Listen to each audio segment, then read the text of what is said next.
Jasmine Jasnovici is here. Don't forget to tap into the Darce podcast. The Darce choke is a submission executed from the front headlock position.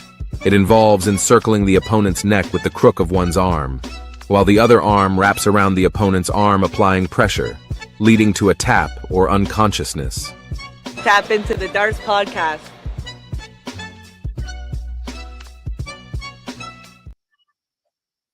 Ladies and gentlemen, the intro from Jasmine Jasnovici herself for a card that she's on this weekend. It's UFC Fight Night, Saudi Arabia. We're going to the desert. Wonder if Johnny Walker knows where we are. We'll see. I'm here with my guy, Mr. Plus Money, Slick Montana, Cal on the ones and twos, breaking it down for you behind the scenes.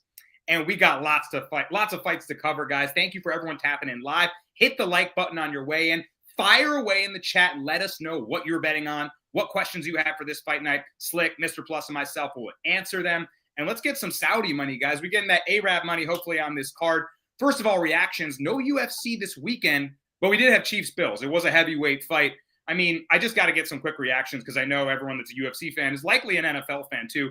Plus, is it rigged at this point? Like the tush-push, the one-handed catch, the touch the ball, they just get every call. I bet on the Chiefs for that reason. Do you think it's just like lame and rigged for the Chiefs? I don't know if it's rigged, but they're the dynasty. Patty Mahomes is the real deal. How do you bet against them? It's hard. Josh Allen, listen, that last pass, it was in what's his name's hands, Kincaid's hands. It was in his fucking hands. But, at the end of the day, Josh Allen didn't do what he usually does, which is run all over teams. And, for me, you can be as good as you are in regular season, but if you can't do it in the playoffs, and this is the third time try against the same team, bro, you're a bum. You're a bum. Sorry, bum status. Make it 4. He's 0-4 against Mahomes in the postseason now. Jamie in the comments says, that was a first down. And you're right. Slick, it slipped right through Kincaid's hands. If he makes that catch, we're talking about Josh Allen's legacy potentially right now, right? Instead, it's maybe a three-peat loading. What'd you think of the game this weekend? I mean, I don't even think I can't see the comments. I don't even think he's referencing that. He's referencing the Josh Allen tush push that one judge came from the side and referenced the first down, and then another judge came out of nowhere and said that it wasn't a first down. At the end of the day, I told people from the beginning, I'm a Patriots fan. I root for the Eagles since they're my hometown team whenever my Patriots aren't there. And I just told them, at the end of the day, like, I forgot the guy's name on Instagram. It's either we bankrupt Vegas or Vegas goes in there and makes a call. Everybody and their mom bet Chiefs money line on the Super Bowl, and hopefully Vegas makes a call, and we don't have to see Taylor Swift pop up on an NFL Super Bowl freaking ad or freaking like every 20 seconds when Kelsey gets a first down. Yeah, we got to look at Taylor Swift, bro. I'm tired of it. At the end of the day, as a Patriots fan, I understand where people are coming from. Yeah. But, man, there is nobody like Patrick Mahomes when it comes to getting these calls and these favors. So, hey, man, I guess everybody bet the Chiefs, and hopefully Vegas helps us. There you go. I mean, I guess that's what it takes to build this dynasty. Slick knows from experience watching the Brady years where he was getting all the catches and then all the calls, and all of a sudden it goes Mahomes. Enough NFL, though. We've covered the game. I love the debate in the comments. That was a first down. That wasn't. I still got people debating me. After I posted every angle, I bet big on the Chiefs. That was a first down for sure. But we move on. Hopefully the fights aren't fixed. We are in Saudi Arabia, and there will be plenty of Arab fighters. So we know the OVs, the EVs, those names, right? Maybe an auto bet, maybe not. Listen to us. Listen to the fellas on where to go. How about I start with one? I'm leading off this week, fellas. It's time for the Brasco Breakdown. Brasco's Breakdown. I was waiting for my sick intro music, but I'll just carry on. Maybe it'll cut me off. I'll wait for it in any case. Here's the fighter that nobody's looking at on this card. It's the first fight of the night. Hamdi the Hammer Abdel Wahab. And I'm going to tell you guys a funny little story about why I know this guy. I actually did like a light sparring round against an Olympic Egyptian heavyweight that is now in the UFC. It was when he first got into MMA, and his trainer said, let's do some boxing. I go to, work out with my buddy Ian, who does a lot of boxing. He used to be a former pro boxer. So they were messing around. They were like, move around with my boy Danny. Just move around. Go super light.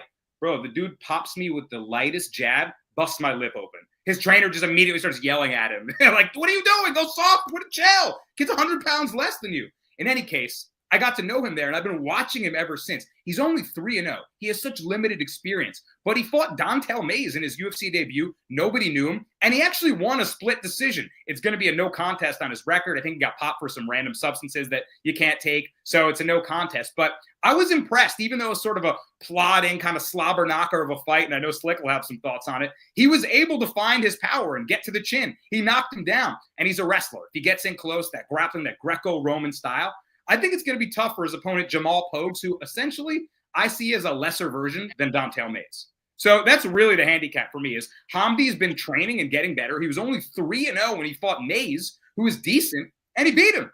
I think he can beat Pogues. Brasco's breakdown.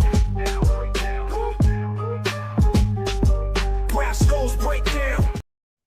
Hey, man, better late than never. It came through.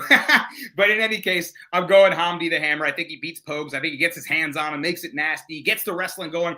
I think his hands got sharper. Actually, I know his hands got sharper. I'm talking to his trainer, Ali, and Ali says Hamdi's hands are different now. So I bet on him at plus 110 on Caesars. He's now the minus 115 favorite. Hamdi the Hammer. Bet it. If you don't know him, now you do, and I hope you guys can cash. On the first fight of the night, Arab fighter, just kind of feels like the cards are in my favor, if you know what I mean. Slick, am I pulling at straws here, or do you like my boy Hamdi the Hammer? I mean, man, this is just one of those fights that I have to probably take us. I'm going to be in Florida at 9 o'clock in the morning. I might have to take a Henny break early in the morning, man. This is one that, honestly, I looked at the fight, and I didn't do no tape study other than Hamdi's last 2 fights with Dontel Mays and his regional scene, because I know everything and anything about Jamal Pogues. Like, this guy is, he's just one of those heavyweights that probably they don't want to cut, but we have to keep him just because, you know, there's not much heavyweights. So at the end of the day, bro, I'm going to just tell the Brasco's breakdown blindly. I'm going to take Hamdi money line, and the over is definitely going to be looking at a spot for me. Like, I think the over is like minus 170, minus 175. I think the over is definitely I'm tripping, like minus 270, minus 275. I think that's a good break, good spot. Neither of these guys get finishes. Hamdi, they say it's a finish, but you know, he got popped. He hasn't fought in 2.5 years because of the steroid abuse. So I'm not really too high on him to really come out here and just be the physicality that he is, be out there really early. I think he probably takes his time and look at these guys and probably just get one of those decisions that Pogues doesn't do anything, but Hamdi is the one doing something. So he's initiating the takedowns, initiating the clinch. Unless Pogues just jabs him to a decision, I think this is a good spot for Hamdi. Yeah, that's it. Pogues he's a point fighting heavyweight, Mr. Plus. That's why I like Hamdi the Hammer. Just hammer him down. What do you think? You know, usually we can enjoy heavyweight fights, but this is one you're not going to enjoy. I'm going to tell you that right now. Boring fight. However, I agree with you. Hamdi's got the upper hand in the Greco-Roman. He can throw him, maybe hold him down, be the stronger person in the octagon. However, you know, Jamal Pogues, yeah, like Slick said, jab, jab, jab. Man, he really fucked me up last fight when I took Thomas Peterson like an idiot. However, I wouldn't bet this fight. I can't bet this fight. I think the line is even for a reason because no one knows what could happen. Either Hamdi holding him down or Pogues jab to victory. But I don't like this fight. I will blindly tail as well to back up Brasco and the breakdown. I just, Jamal's a fade for me. I'm never going to bet on that guy ever. I agree with Slick, though. Henny break, early Henny break. Early Henny break. Guys, don't start drinking too early. That's just unhinged. But these are my boys, guys. They're tailing blindly, the Brasco breakdown. Yeah, not a lot of tape out there on Hamdi, and it's going to be an ugly one, but we like it. We're going Hamdi Abdel Wahab, first one for the Brasco breakdown, first fight of the night. And next up, guys, we got 3 fights to talk about. Put them together, parlay them up. All aboard the Mr. Plus Parlay Bus. Mr. Plus, parlay bus, bet it all in trust. Jabs and hooks, it's all about the rush. Put it down on the underdog, never hush. Odds stack high, feel the thrill, that's a must. And I'll see you when that shit cashes. And by the way, before I let my guy go, you might have heard the little nasally voice there. My guy's going for his Jordan flu game right now. He said, I'm a little sick, but the show goes on. So don't...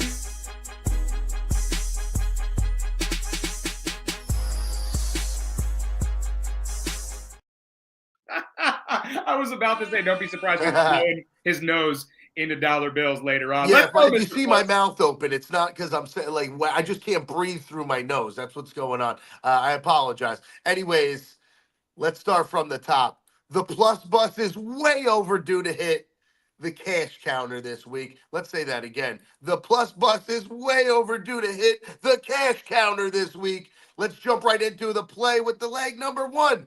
We're starting off the bus with friend of the pod, Jasmine Jusdavicius. Now, I call her JJ, but we could call her reliable. She's cast for us many times before, and this week she takes on Mayra Bueno Silva, who's coming down to 125. Normally she fights at 135, so let's definitely keep an eye on the weight cut. Slick got to give us the report for that. But regardless, I think our girl JJ is going to bring the better combination of pressure grappling and some clinch work, along with some pretty slick stand-up. I mean, she's really came to her own with that stand-up we saw against Klein when we all took her by decision. Some people think the line's a little off, but I think the line's spot on. Give me JJ for leg number one of the bus. For leg number two of the bus, we're headed to the heavyweight division, and we're taking Shamil Gaziev. He's definitely going to be the better fighter in this one. He's fighting Thomas Peterson, who I just talked about earlier, is a straight can, lost to Jamal Pogues. Don't get me wrong, he got a win his last fight out against Muhammad Usman, but who we talking about? Muhammad Usman's an even bigger can, right? So no cred there whatsoever. Gaziev's going to be the way better striker, and even if Peterson lands a takedown or two, I think that Gaziev is going to be able to get back up or even sweep reverse on the ground and then start his vicious ground and pound. I like Gaziev as a way better fighter everywhere here, and he's leg number two on the bus. To finish off the bus and cash all of our tickets, we're taking one of my favorite fighters. I ain't down on him for losing the last two. We're sticking in the heavyweight division, and we're going with Sergey Pavlovich.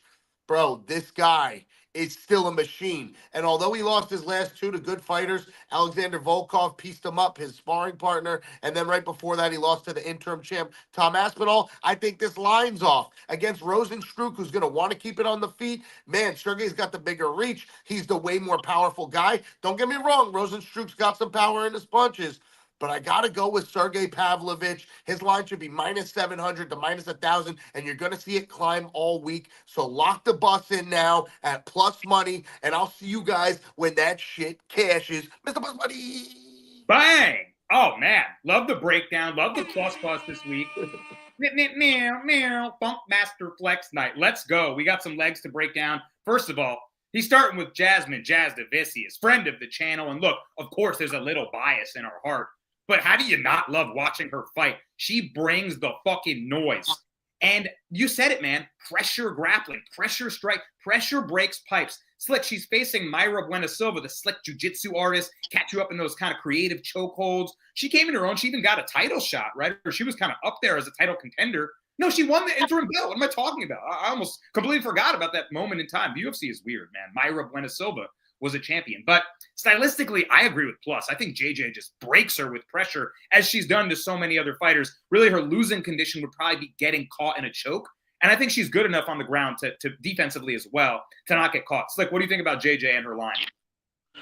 Yeah, I think Mr. Plus is spot on, man. I think this line is definitely merited. You got a girl that actually, like outside of Jillian Robertson, who has she subbed? She getting dominated by girls like Montana De La Rosa, girls like Raquel Pennington that really don't even have that type of type of grappling. And the one thing that, like Mr. Plus said, the one thing that concerns me is that she's coming down to 125. A lot of her fights was at 135.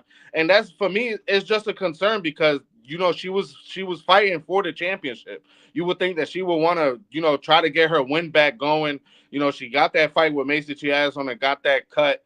And who knows what would have happened, because Macy probably looked the best she ever looked in that fight, catching her with clean jabs, clean elbows that made the cut. So I just don't know what I think. Mayra Bueno Silva is just a little bit confused. Like she probably thinks that she'll have a physicality edge on these 125ers, and that's just not going to happen with JJ, because she's one of those girls that we don't have to worry about the weight concern. She always she's leaning to like really perfecting her craft. She's been like I seen clips that said that she was in Thailand and stuff like that, working on those.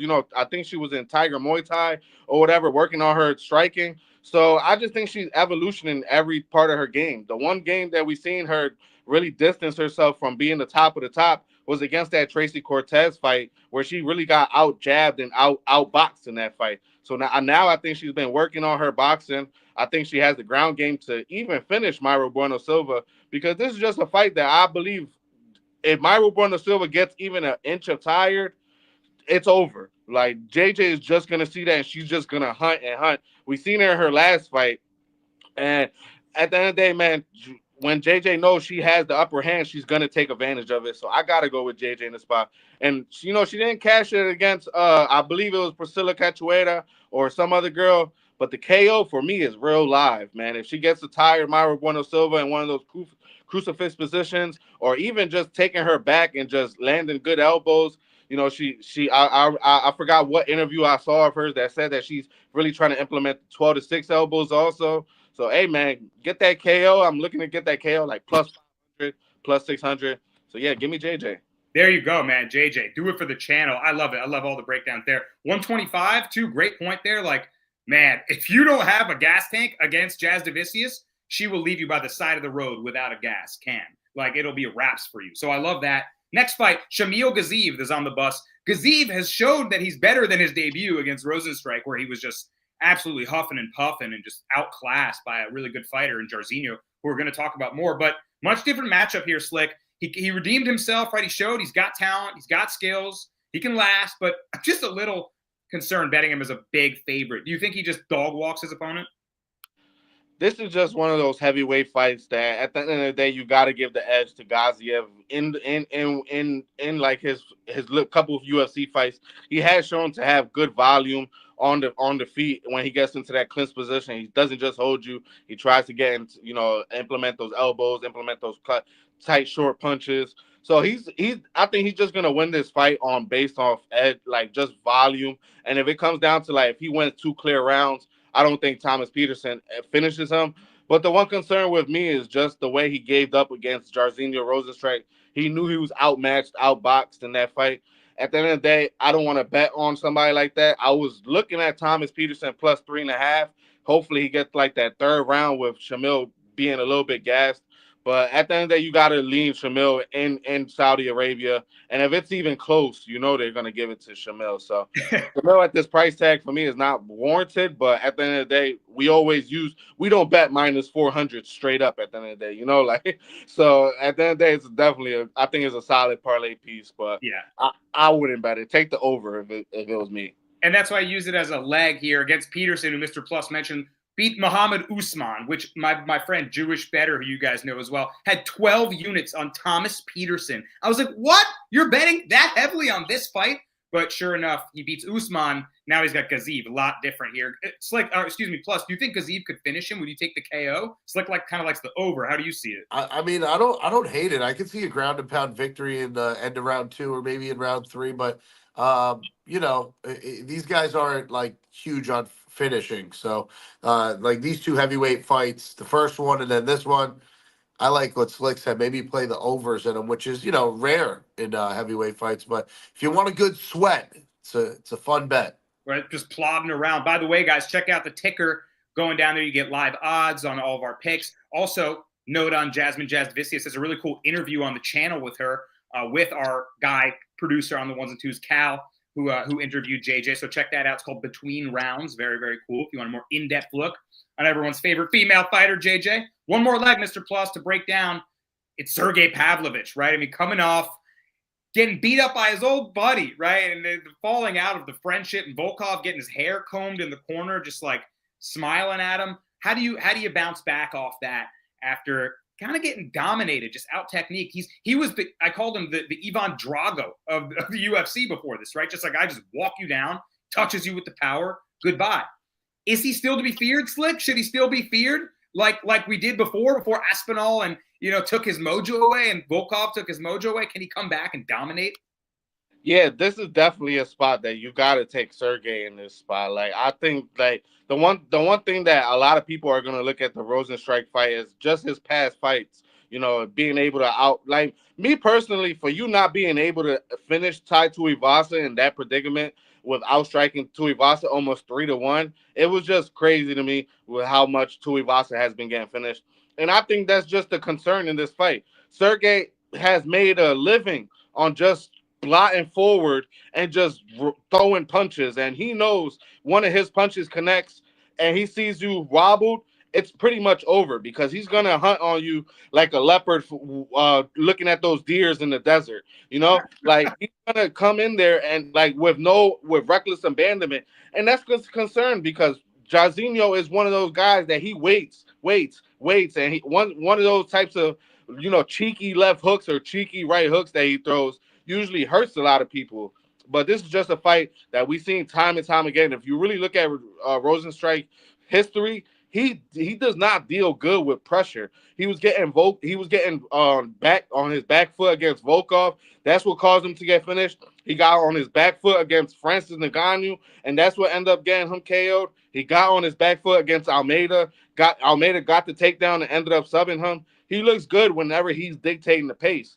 I don't think he's going to be able to dictate the pace here. I think Sergey gets back on the high horse and gets I wouldn't say spectacular KO because nowadays they don't even let heavyweights get these knockouts. Like once they go on the ground and land two punches, the ref is almost in there.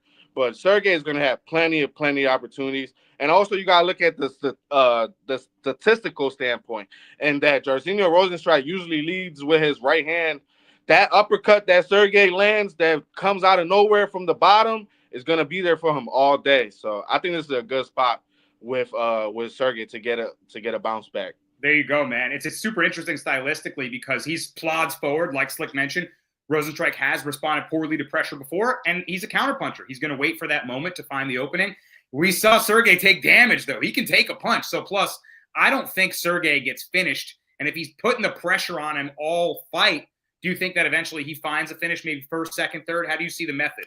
Yeah, rounds 1, 2. I'm looking at the combo. I know Slick had FanDuel up. Rounds 1, 2, combo KO all day. If it's minus 140 or better, we're taking it. All right, there you go. They like to finish. I see Mike Cocolio, my guy, in the chat. He says Rosenstrike is cautious when fighting other big strikers. If over 1.5 is the fight line, it goes over. So he's leaning a little deeper. Fight Frosty Snake likes that one too. But the plus bus is Jasmine Jasdavicius, Shamil Gaziev, and Sergey Pavlovich. What do you got on that? Like plus 142? And like you say, I'll see you when that shit cashes. All right, yeah, there you go. Plus 142. There's a nice little graphic for you guys to take it home to the bank with you. And next up, guys, we have to salute to the Slick Report.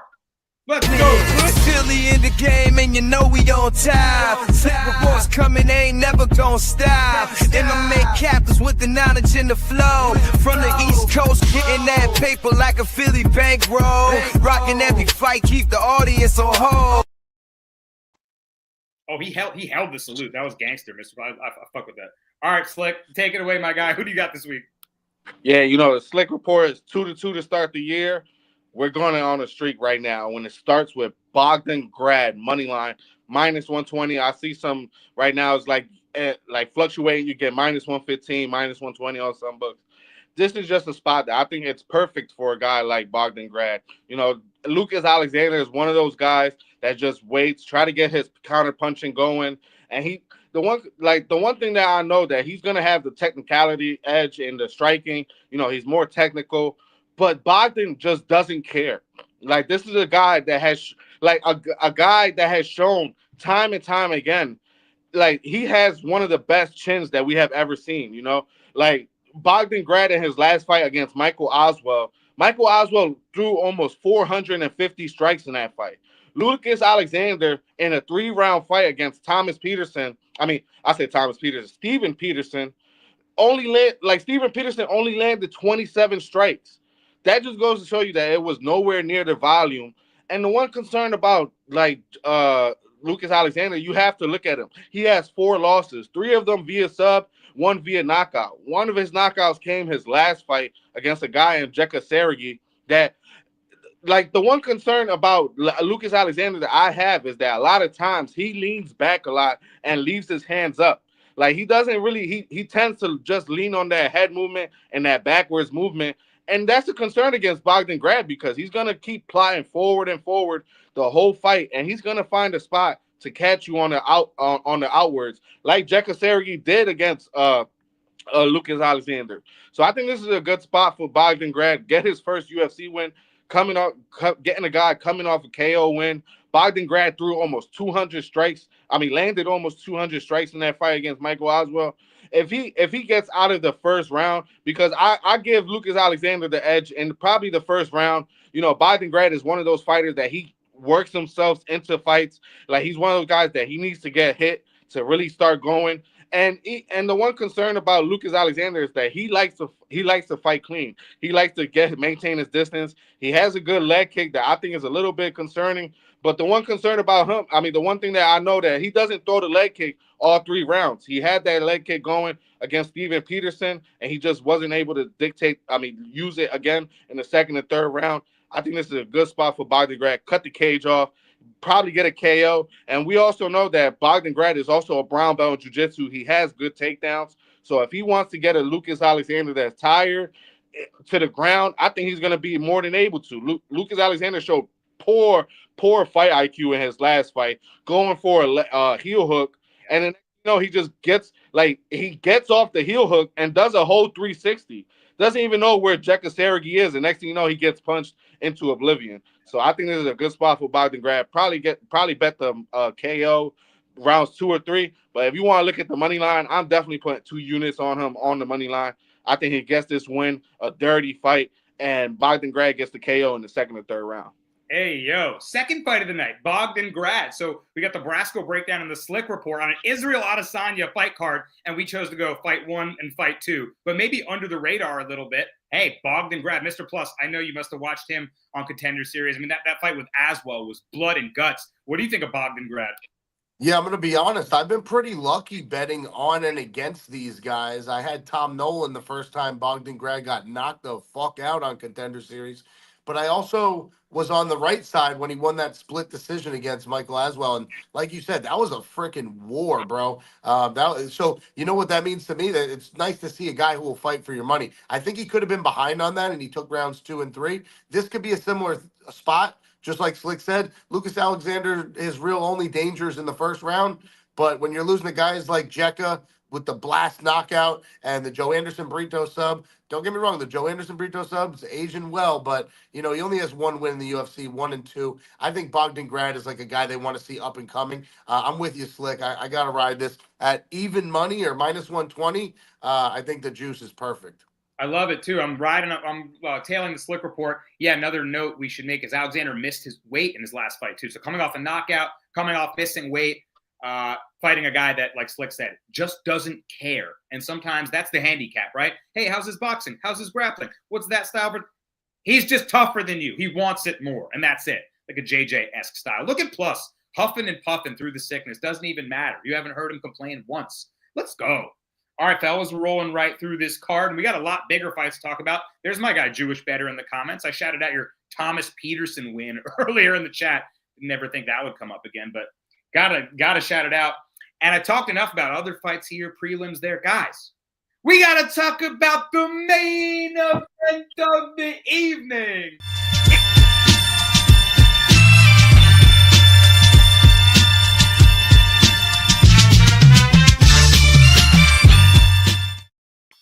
We've got Israel Adesanya, the last style bender, taking on Nasruddin. I can't remember his nickname off the top of my head. Imavov. He's good, though. Man, he's good. I've actually been a huge Imavov fan. I really like his style and how he puts it all together. I really love his footwork. I mean, wow, he's speaking of footwork, speaking of style, pretty movement, right? I mean, Izzy was the king of this division with that, kickboxing, flowy style for so long. So watching just, I think, a beautiful footwork happening here, a dance of sorts at middleweight. And this is a massive fight for Izzy, who, if he wants to stay in title contention, he's got to beat Imavov, right? Or else he kind of just, what do you do with Izzy then? Then he kind of fades to the, he's not a middle of the pack fighter. He's champion, contender, or he might go somewhere else. So Plus, I'll start with you. Do you think Izzy just shows his kind of championship caliber elite to Imavov? Like, you ain't here yet, bro? Or is Imavov on his level? Nah, I'm fading Izzy, and Imavov's nickname is the Sniper. I like right. the Sniper here, plus money, plus 150. You know, these guys got a similar style, bounce around, karate style, just like you were saying, Brasco. I just think the new version of it's going to be a little bit better, and I think Imavov is going to be the stronger person in the octagon, which means something when you're fighting here, and Izzy's going to be running around. I don't like Izzy's style, man. It used to be decent when he would throw punches. Now it sucks. Man, you haven't seen this guy win in a while. I guess 1 out of his last 3 fights, Izzy. I'm just not with it, man. I gotta go with the trending dub. Just beat Brendan Allen. That was a huge victory. Give me Imavov, man. Moving up the rankings. Maybe he gets a title shot after this. I don't know, but who knows what happens to Izzy next? I mean, he definitely could be next. If he beats Izzy, he could be next. He could be a professional breakdancer. That's what he should start doing. First of all, Izzy's nasty with the dance moves. Okay, I get why you take the dog shot on Imavov for sure. I gotta blow back a little bit though on the Izzy style. So, man, he was beating Drinkus up before he got. So that was an awesome fight with the champ who's defended his title. So I'm not ready to just fade Izzy into the mist like that yet. But Plus is ready to jump on the Imavov train. I can't blame him. Like I said, I'm a huge Imavov fan. Slick, I'm also a huge Izzy fan. I'm just maybe a little bit biased here. So split the difference. What do you think? Yeah, I mean, this is just a spot that I really have to lean Imavov by decision in this spot. I just think that Imavov matches him on the feet. The only concern, honestly, in this spot is just how is Imavov going to react to Izzy kicks, because he has fought a lot of good boxers, not really kick heavy guys. So it's just that's going to be the one concern, because Imavov is one of those guys that he usually dictates the space. He's one of those guys that just like dictates space, and then next thing you know, he just throws 1-2 real fast, and the next thing you know, he's back out in space again. Yeah. So I just don't know how he's gonna react to those kicks. I'm looking at FanDuel now, and give me 1 second, and I think I could get Imavov by decision. What the odds are right now for y'all? Imavov by decision is plus 370. So wow. maybe take a shot at that, because both guys are favored to go to decision. You know, they got Izzy by decision also favored. And this is just one of those fights that I think Izzy is just not going to do much, you know, like in the sense that if he doesn't get those kicks going, I just think Imavov is going to land big shots. Izzy has shown that whenever he gets hit by big shots, he shows the reactions, he's backing up, trying to clinch sometimes. So Imavov is able to land some big shots. But the one concern about me is that Imavov has shown that he gets tired in those later rounds. And if Izzy starts getting in his rhythm, it might be a long and ruthless night for Imavov, because we've seen him we seen him against Buckley in that 3rd round. Buckley almost KO'd him in that 3rd round, landing big shots. Yeah. And the 4th and 5th round, we've seen Izzy time and time again become better as the fight goes on. Like even against Drinkus in that 4th round, he was landing big shots on Drinkus, but Drinkus ended up taking him down and got the submission. So I'll probably lean Imavov by decision, but don't be surprised if I just lean to take the over 2.5. Like I've been saying time and time again, when these top 10 guys fight each other, middleweights go to decision more often than not. Like we seen Imavov before he got that KO against Jared Cannonier. Yeah. He almost went to almost 7 straight decisions before he finished a guy like Jaime. I forgot his name, but I'm not too high on it. Izzy is a decisionator himself, so I probably look at it the decision way, or the over 2.5 or over 3.5, whatever they got it at. So yeah, probably lean Imavov by decision, but I just think his money line is not priced right. Like maybe if you got Izzy like Imavov like plus 200, plus 250 around there, probably take the money line. But I just think the decision is more worth it than anything. There you go. Slick with the over 2.5, like you mentioned in a previous episode too, the high rate of middleweights, top 10 middleweights going to decision. So you can find good value there. If you like Imavov, plus 370. You like Izzy, good plus money there too for decision. I see it going the whole way. I think there could be a lot of sort of watching in the mirror in this fight, footwork watching. I think we'll see that in another fight that we'll talk about later on. More beautiful styles paired up against each other, if you catch my drift. But a lot of thoughts in the comments, man. Our producer, Cal, he says, y'all must have forgot. He thinks it might be a championship level check. I lean that way too, but I am an Izzy fanboy with the nail paint, despite the nail paint and all the dog kissing and the things that people like to shit on him online. I think he's a cool ass dude, and I fuck with Izzy. So I'm still rocking with him. And I do think that it's going to be a really good, close, competitive fight. But I think he slightly outclasses Imavov. Let's see. Frosty Snake in the comments says, Izzy's boxing did look sharp in the Dricus fight. That being said, I lean Imavov. You don't always know with Izzy you'll see. And that's also a fair point.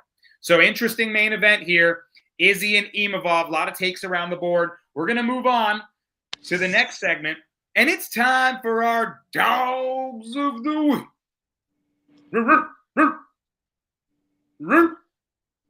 All right, we'll let him out the cage in a little bit. Hey, no one picked Imavov, so we got more dogs to talk about. Mr. Plus, I want you to kick this off because this might be the most interesting fight on the card. Who is your DOTW?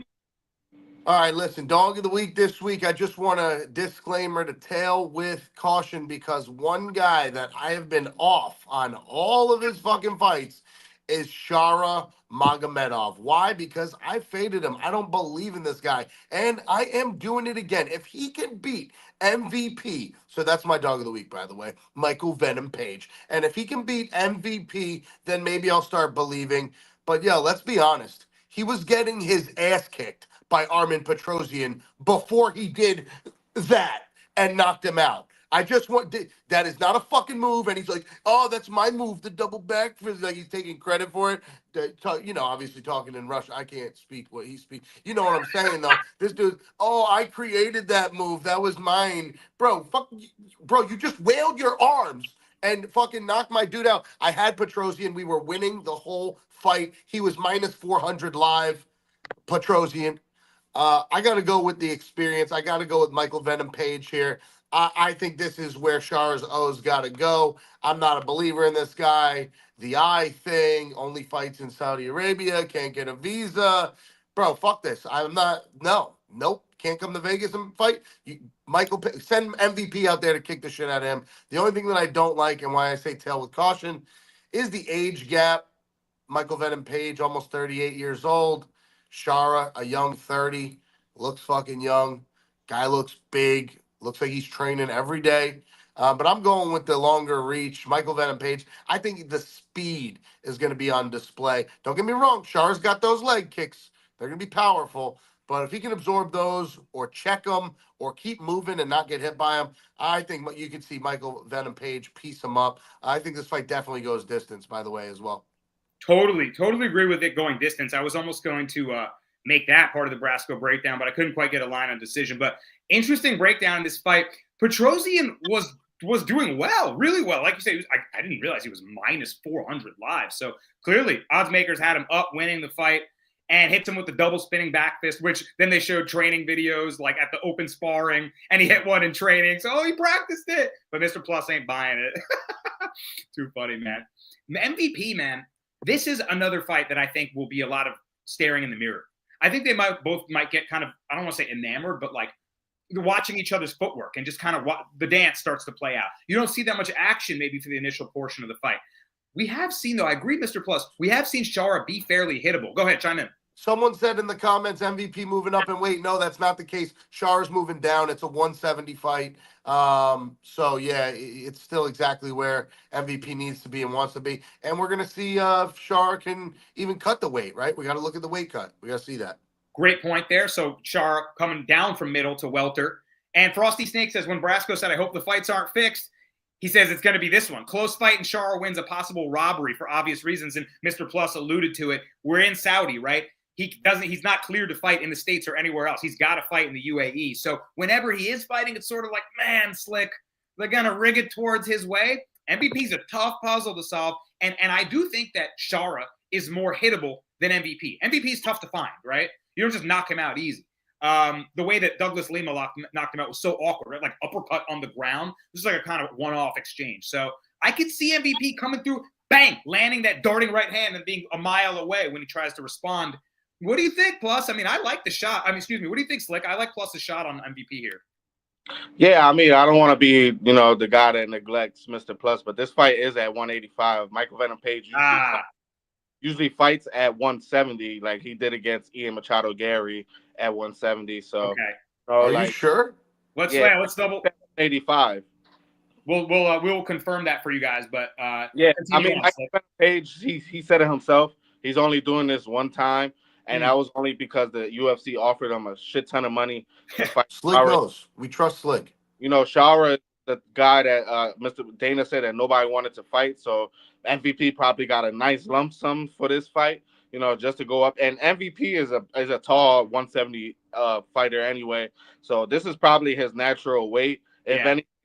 So I think this is definitely a good spot for MVP. And the one thing, like Magomed, he looked somewhat good in that fight against Armin Petrosian, but that's because Armin Petrosian was engaging in a lot of those in a lot of those exchanges. Like he was definitely the guy that wasn't really on his back foot a lot. He dictated, dictated Shara's movement because Shara is the one guy that likes to move back a lot to use his kicks, use his backwards cross. I mean, I said backwards cross, back end cross that he likes to use, pull people in.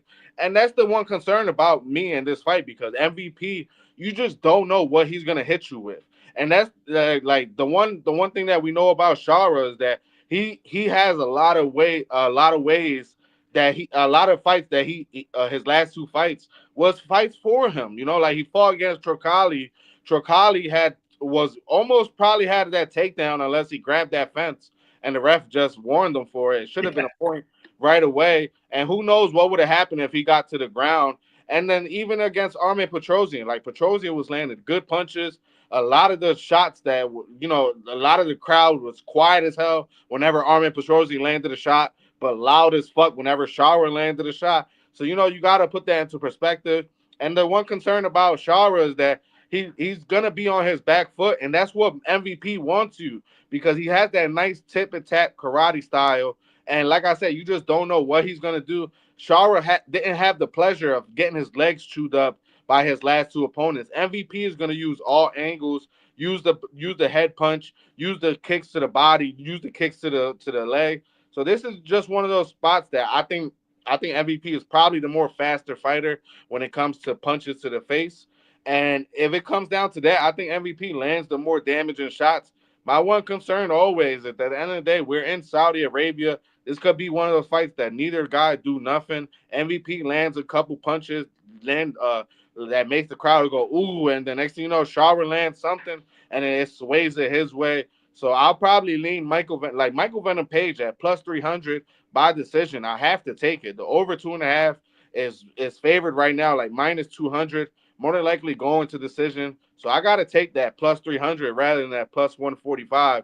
And if I get fucked by plus 300, I'm cool with it. I'd rather not play Michael Venom Page at plus 140. And neither of these guys, I don't believe, both of these guys are durable as hell. So if neither of these guys get a knockout or a sub, that plus 300 is going to be more live than anything. So I'm going to take Michael Venom Page by decision at plus 300. I love that, man. We're all on the same page here. We all like the over. We all think MVP's live. He's got a 6-inch reach advantage, by the way. Fucking rattlesnake hit you with that long right hand. Pause. And I think he's I think he's live here. So plus, loving the dog of the week. MVP looks like the chat likes it too. So let's go, Michael Venom Page. Slick, who is your dog of the week? Yeah, this is a guy that has been showing up. Like, he's looked great against Ricky Simone. Got the knockout of the year last year against Bernardo Sopaj.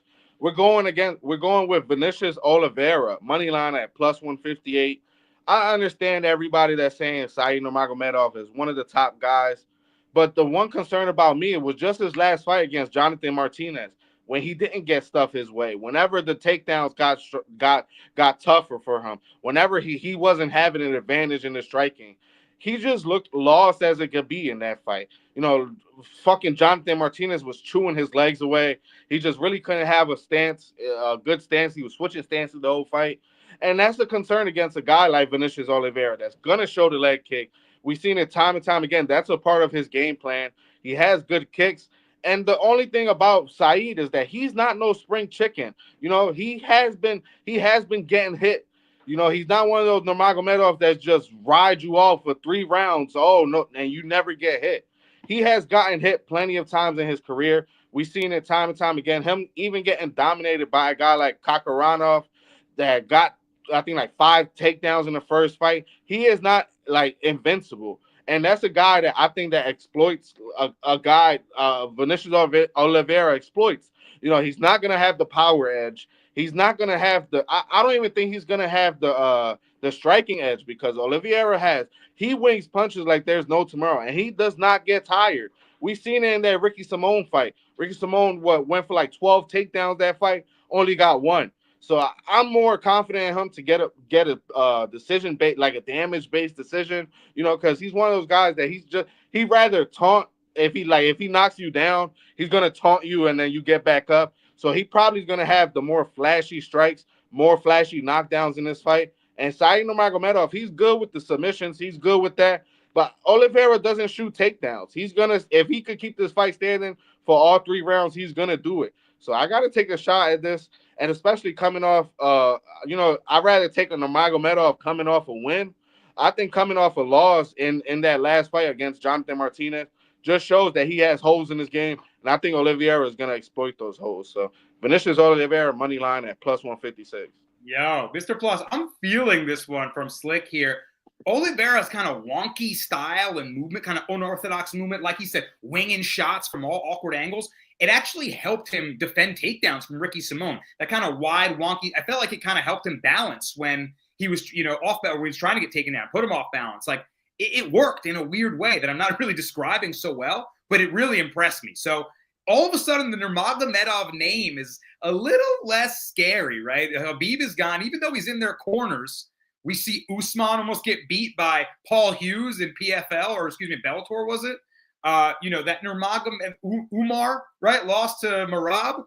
Is it worth fading a Nurmagomedov, Mr. Plus? Do you have the balls to do that? Yeah, I'm definitely going to be doing it. This Vinicius Oliveira kid's a gangster. Straight up gangster, thug, dude. Absolute scary kid. He's also massive for this division, 5'9", 135. I'm sure when he gets in the cage, he's 140, 150. Big for the division. Yeah, man. As long as he doesn't get taken down and held down, I think we're good. But I don't see that happening. I think he'll pop back up even if he does get taken down. And this kid really reminds me a lot of like a Carlos Prates on the feet, man. Just can hit you from any angle. And he's crazy like that. Like, he is not. I bet you this kid smoked cigarettes after the fight. Like, that's the kind of gangster he is. And I'm not a big fan of the Nurmagomedovs right now. I don't know. We all saw the loss to Merab.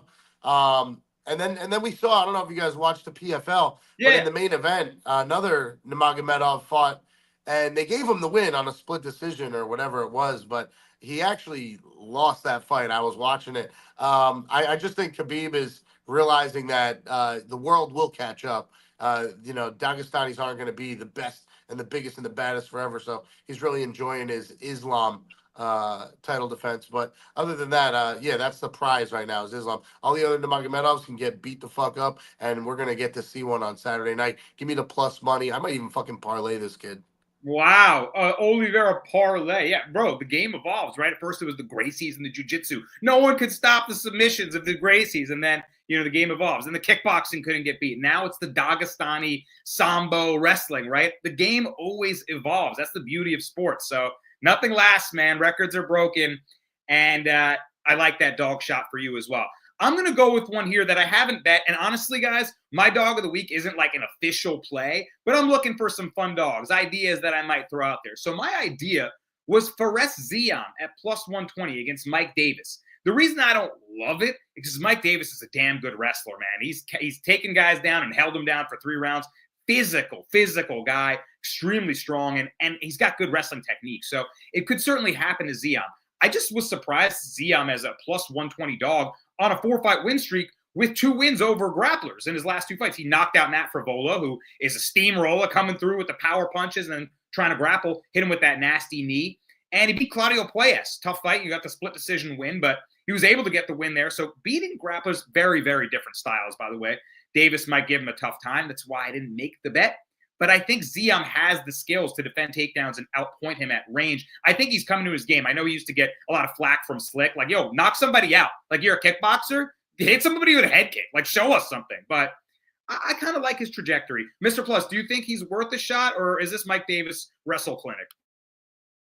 You know, Ziem's looked really good over his last 4 fights. What I like about him is how active he is. He fights all the time. This guy takes fights 3, 4, 6 months apart. And then, you know, you got Mike Davis on the other hand, who fights once a year, every 2 years. I just, you know, it's hard to get behind a guy like that. But don't get me wrong, Beast Boy, Mike Davis is a specimen. He's strong.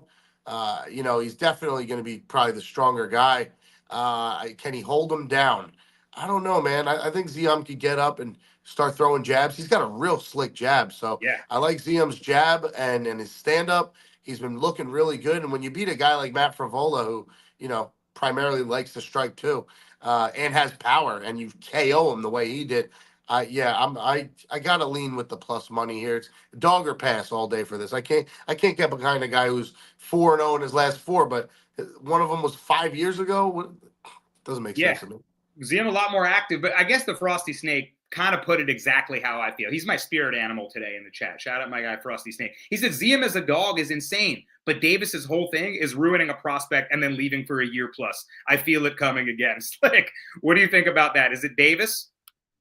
Yeah, I mean, whoever that guy, I mean, I'm seeing it now on the thing, but he hit the nail on the coffin. And the one thing that you said about, there's 2 things that you could say about what you just said about his last 2 fights. You got a wrestler and Matt Frivola that didn't shoot a takedown in rounds 2 or 3, was just winging punches, trying to get the KO in the rounds 2 or 3. And then you got Claudio Puelles, who I think my son has more cardio than him. Like, the guy just scoots on his butt and hopes somebody lands on his guard and hopes to get a knee bar out of it. I think this is one of those fights that you really compare in Montel Jackson versus Damon Blackshear. Like, Damon Blackshear was all the hype going into that fight, the more active fighter, the more younger fighter. And Montel Jackson is the fighter that fights once every year, once every 2 years. And he just shows that there's guys that you can't beat. And I think this is a spot that you got to go with Mike Davis, because Mike Davis has shown that he has great cardio for all 3 rounds. He will wrestle you for all 3 rounds. He has good back takes in the sense that we've seen Ziem not really react good to grapplers, in the sense that he almost got submitted twice by Matt Frivola in that first round. And if this is a spot that if Mike Davis wins the first 2 rounds wrestling based, Ziem just doesn't have enough finishing potential in his arsenal that's gonna put a pace that Mike Davis isn't gonna try to go for more takedowns in the 3rd round. I think this is a good spot for Mike Davis.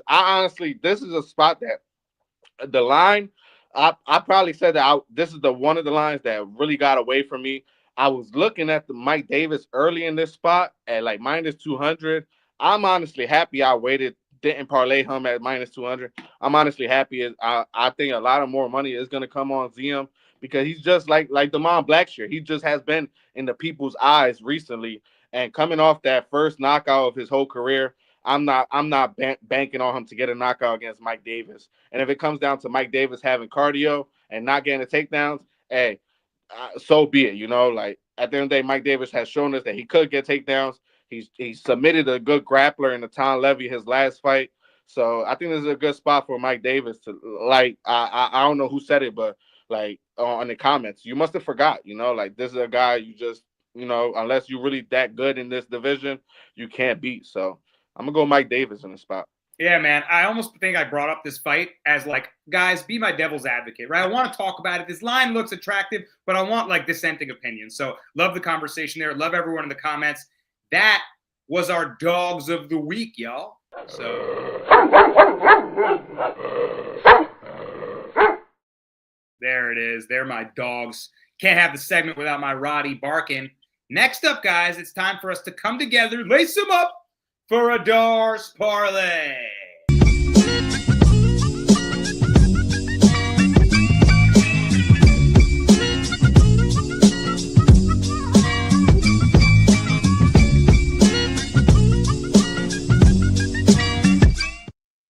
Oh man, ever since Islam he's showing off that Dars locking it with the wrist. Savage. I watched that 100 times. The wrist, Darcy. No, brother, I lock with wrist. He's done it multiple times too. Savage. What a choke over Moicano. Wrist lock Darce. I need to learn how to do it. Mr. Plus, your dog of the week, Michael Venom Page. Any other thoughts? Or excuse me, dogs of the week. What am I talking about? I'm one behind. You're good. Your good. Darce leg. Tell me. Friend of the pod. Listen, if she's a favorite or even money, she's pretty much always going to be in the Darce podcast when she's fighting. I'm just going to go out and say it. Give me JJ, Jasmine Justavicius to get us that leg number 1 of the Darce. And if she finishes by Darce, I'm going to give someone $100 because I am going to bet her a little sprinkle on sub. But yeah, if she gets that Darce, look out for $100 on the next live. Little giveaway action for Mr. Plus, always for the people. Yo, there are books that you can bet exact method of submission. Slick has done it before. Was it Foxbet or something like that, Slick? Where you could pick like Luke by Anaconda. If you can do it, sprinkle something on JJ by Darce, Islam by Darce, every fight. These guys are incredible at that choke. So JJ getting it done again. I mean, pressure breaks pipes. We said it already. So we're rocking with JJ. Slick, fight we haven't talked about for your leg. What do you got? Yeah, we're going with Muhammad Naimov in this spot over Khan Offley. This is just a spot that I know Naimov is going to land some good punches on Offley. We seen in his last fight against Santos that he just doesn't really have the whereabouts in those pocket exchanges. And if Naimov gets him in those pocket exchanges, good night for him. I think might sprinkle Naimov by KO. Perfect spot for him to bounce back against Felipe Lima. It was originally a 145er. We seen in his last fight that he fought at 145. You know, he was just a way bigger fighter against Naimov, way better grappler. Khan Offley is none of that. So, Muhammad Naimov money line. And we got the judges on our side. Dude, okay. I mean, you got the OV. Like, what else could you got the OV in Saudi? What else could you want? And, dude, I was actually kind of high on Khan Offley coming off The Ultimate Fighter. And then that did not work out. So I think I'll be joining Slick and fading him. By the way, Mr. Plus, Naimov gets secret superpowers from that patch of hair on his back. So how can you fade that? Yes, the old back patch that really gives him the go. It's got something in it. I'm fading Offley as well. You know, you can look good in the TV shows, but when you really get to the octagon and see who you're really fighting, you know, he got smoked in his last fight. I was on the other side. I'll be fading Offley again. Although this guy looks like a brick shithouse, built like a statue, straight up. Yo, and by the way, Naimov, remember, he spoiled a lot of parlays. He beat Nathaniel Wood. I mean, that's a good win, man. It's a really good win. So, guys got skill. We're all super high on Felipe Lima, too. Kid is nice, so no shame in that loss. That's Slick's leg. Let me close it out with something we already talked about, something we all love. It's the over 2.5 rounds in MVP versus Shara Magomedov. We broke that one down already. Two great strikers just kind of watching each other play out. Footwork, the dance, it'll be there. And someone's winning by decision in that one. So just take the over, close your eyes, put it all together. I got like plus 185. I don't know if you guys messed around with it yet, but pretty good Darce this week. So I'm liking it, man. We laced them up. We got 2 more segments, guys, so stick around to the end of the show. Thank you for everyone in the live chat. Please hit the like button if you hadn't. Keep firing away your thoughts and your questions in the comments. We got to talk about the banger of the night, the most violent fight.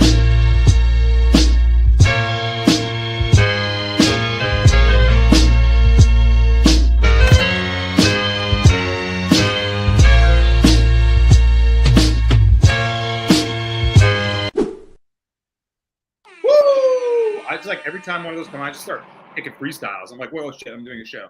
Banger of the night. Plus, what do you think might be the most violent fight on this card?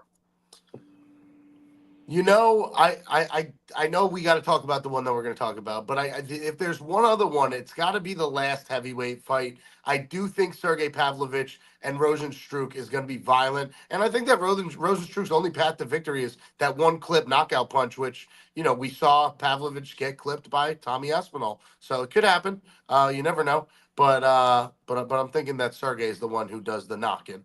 If you know what I mean. But yeah, we're going with the girl fight, man. Only girl fight on the card. It's gonna be vicious, probably really bloody. Our girl JJ throws those bows. Watch out for the elbow to the face. And, last fight, that's exactly why Bueno Silva lost. The doctor stoppage. Hey, 6 months, you think that's healed up? I bet you the scar's weak. A little bit of, what's that called? The cartilage. Bow! Open again. See ya. I don't know. Just saying. Ooh, nasty work. Target the fresh cut. You're just a savage, bro. Oofa. But that's what JJ does. I agree. That's why I got it to the banger. Then I like that you brought up a different fight, though. Heavyweight banger. Slick, are there? I know you think JJ could possibly do work with those bows. You mentioned the crucifix before. You're looking at the KO. Is there maybe that fight? We could talk about that. But another one you could see as being a potential banger? Yeah, we're going with a guy that has never made it over the 1.5 mark in his entire career.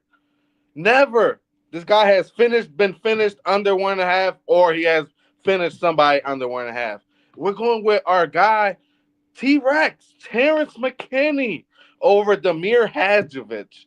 This is one of those spots that whatever, I don't care who Terrence McKinney is fighting, he is either going to get head kicked into oblivion, or he's going to sub somebody in the first minute, or he's going to get a 7-second knockout like how he got over Matt Favola.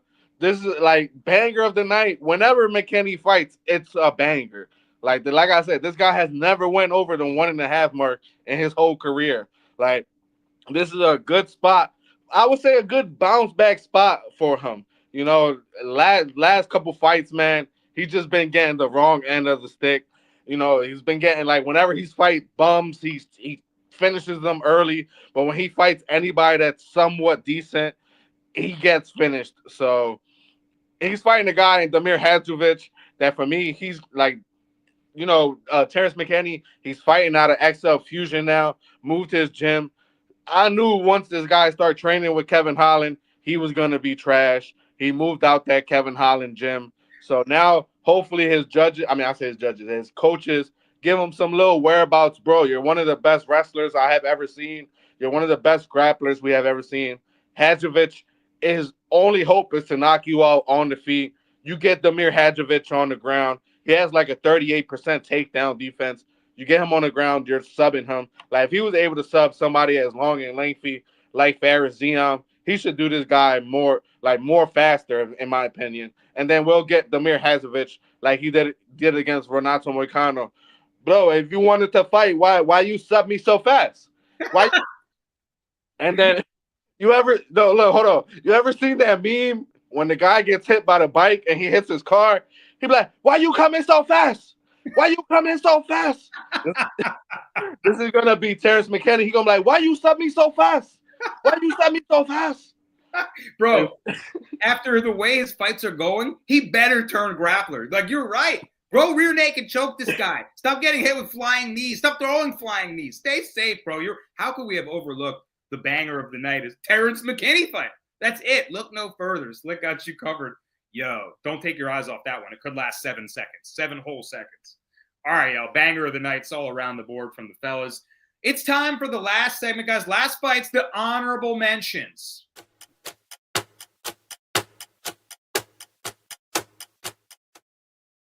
All right, talking about the fights we haven't talked about yet, and then we could take these bets to the window. First one up that we have not discussed. We're doing a pretty damn good job, guys. We went through damn near all of them. And what? Dude, we killed it. No honorable mentions because Slick covered the only one we hadn't, which was that McKinney Hadzovic fight. While we're on the topic, Mr. Plus, I want your take on that fight. McKinney is up to minus 455. Wow, for a guy like Slick was talking about. A lot of variance in his fights, right? A lot of crazy swings of outcomes. Are you going to lay that? Are you going to play him sub, KO? What's your vibe? The line's warranted. This is a setup. They want McKinney back in the win column. Bro, this guy hasn't fought in 2.5 years. Damir Hadjovic. Nah, I'm not going with a guy who hasn't fought in that long. And out of his last 5 fights, he's lost 3 of them. Terrence McKinney will win this fight, and it's going to be inside the distance. Whether it's a knockout or a sub, I guess is still to be determined. It'll obviously try to be a knockout in the first round. That's what he does to everyone. So he's either kill or be killed in round 1. Maybe we could do a definitely fight does not start round 2 bet for this one because it's going to be first round finish. But yeah, I hate the age difference. McKinney's only 30. This guy, Hadjovic, just took years off and is now almost 39. Yeah, I'm going with the younger dude, more athletic, more power, bigger reach. Give me McKinney by KO. Yeah, wow, 9-year age gap. I didn't realize it was that significant too. Also, Cal on the 1s and 2s says McKinney had a kid and said he knows he needs to fight different. New dad edge slick since 4 years ago when we first met. We came up with the tail birth fade death angle. Tail birth. If a fighter just had a kid, they have new superpowers. Unless it's the woman who, that's like a lot on your body, right? That's a different story. But a man who knows he needs to provide for the family now, they fight different, bro. Slick, you gonna take the sub? Yeah, I'm gonna take the sub, but just to reiterate on that kid, he had that kid before the Estevan Ribovic fight, and he got head kicked into oblivion. So, so I recant that from the record. So I don't want to be the devil's advocate, but it's like, bro, he been had that kid, and I think the kid is almost 2 right now. Bro, his kid is 17 years old. What are you talking about? Fucking kid was 1 year old. His dad was getting kicked into another realm. Poor the kid. That's what I'm saying. But at the end of the day, fucking Hadzovic, like I said, has no takedown defense. If McKinney has any type of brain, like I say, he's moved to a new gym. Hopefully, he gets the idea that Hadjovic is allergic to the sub. So then, when Hadjovic is when Terrence McKinney is having his hand raised, Hadjovic could be like, "Why you stop me so fast? Why you stop me so fast?" I need to find this meme right now. Nah, but all jokes aside, though, that was probably one of the most funniest moments after a submission, like when he got subbed from Renato Moicano. Renato Moicano was like, "I want to fight more," and he was like, "So why you stop me for so fast then? Why you stop me so fast?" I can listen to Slick do that accent all day long. That's incredible. In a recent interview, he said just having a kid, he realized he needs to fight different. That could be because the kid saw him beat. Maybe, oh my God. I mean, it's a lot of different ways to live a life. I mean, the fight life is a wild one. Having your kid ringside to watch you get knocked out, some brutal stuff, bro. No disrespect to McKinney and his kid, but you should have thought of that when you got knocked out clean by fucking Bonfim by that crazy ass knee. Yeah. So I don't know what's up with him, and it's not even him getting KO'd. It's just his cardio goes from 100 to 0 after that first round. Like we seen it against Sadiakov, we seen it against Bonfim, we seen it against fucking what's his name? Woodson ended up getting that flying knee in the second round. So man, hopefully he wins this fight. I'm betting on him to get the win by sub, but I would not be surprised if Hadjovic survives the first round and KOs him in the second. It's just what McKinney does. All right, y'all. Well, we covered every damn fight on this UFC Fight Night Saudi Arabia. Israel Adesanya, Nasruddin Imavov.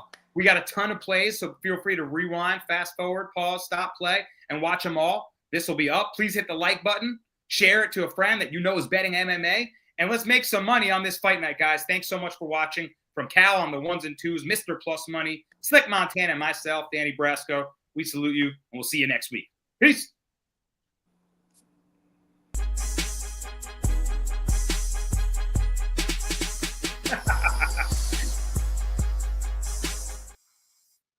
Nice. That flew. Jasmine Jasnovici is here. Don't forget to tap into the Darce podcast. The Darce choke is a submission executed from the front headlock position. It involves encircling the opponent's neck with the crook of one's arm, while the other arm wraps around the opponent's arm, applying pressure, leading to a tap or unconsciousness. Tap into the Darce podcast.